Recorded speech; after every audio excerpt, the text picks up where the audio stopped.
how are you? I am Burke and you're watching Road Odyssey. So, knowing that y'all really prefer car content, I thought I'd do something a little different. Actually, something I've been wanting to do now that the springtime weather's coming up, the sun's coming out a little more.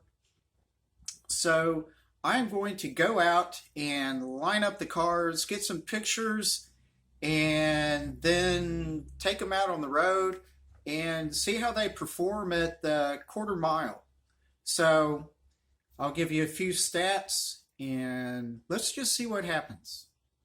Here we go. You know, before I do anything, I really think I need to mow this yard. Got a couple of robins over there playing since I mowed. Usually the mockingbirds are out here. The second I mow, man, they're out here dive bombing all kinds of bugs, but it may be too early yet. But yard looks a lot better and ready to pull the cars out. Alright, so here we have the Road Odyssey car lineup. The blue GT86 2019, the yellow Camaro RS 2013, the Sebring Silver, I believe, 2000, and the Blade Silver 2005. Alright, so they're lined up according to horsepower right now. So on my right, the '05 Corvette's at 550. The wife's 2000 is still at about 350, I would suppose, even though it's getting older. The Camaro's around 325-ish, even though it's getting older, and the little blue Meanie GT86 should be hovering around 200.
right, so the results are in, and when I'm looking at these results and thinking about how I drove these 4 cars, I see how I have my, I'm going to say, built-in bias. Instead of just hitting that throttle, shoving it to the floor, I eased into almost every one of these pulls.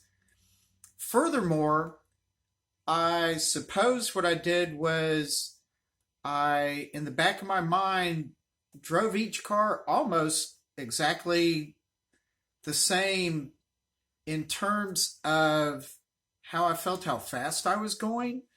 Um, because the cars are actually grouped fairly close together in terms of how far I went at 1/10 of a mile and 2/10 of a mile. And they, you see some separation when I estimate what my quarter mile speed was. So I know there was something internal to me in my way of gauging how fast I was driving and how much I was pushing the cars. So with that, you can tell from these numbers that they're just not going to be completely correct at all. And in that respect as well, being kind of daily drivers and cruisers, they're not race cars. So they're not built to be pushed really, really hard. And especially the 2000 salvage vette, I did not want to push that because I don't know if I'm going to break something. And I am 15 miles outside of our city in a very rural, quiet area. And so I certainly didn't want to have an accident. Nobody would find me for a very long time. So I erred on caution. So there's things like this that are built into this comparison. So please keep that in mind. I guess let this be more fun than anything. So here are the results for the quarter mile first. Like I said, they're estimations. And then as I scanned through the videos and went through them frame by frame and such, I estimated also the 1/10 of a mile and documented that for you.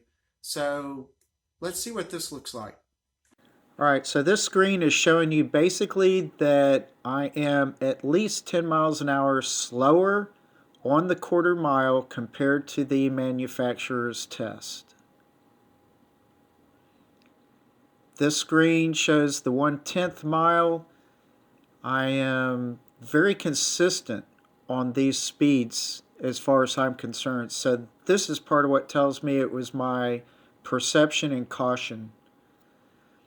And here, this also shows I was being probably overly cautious. I'm at the very least 2 seconds behind on every single one of these.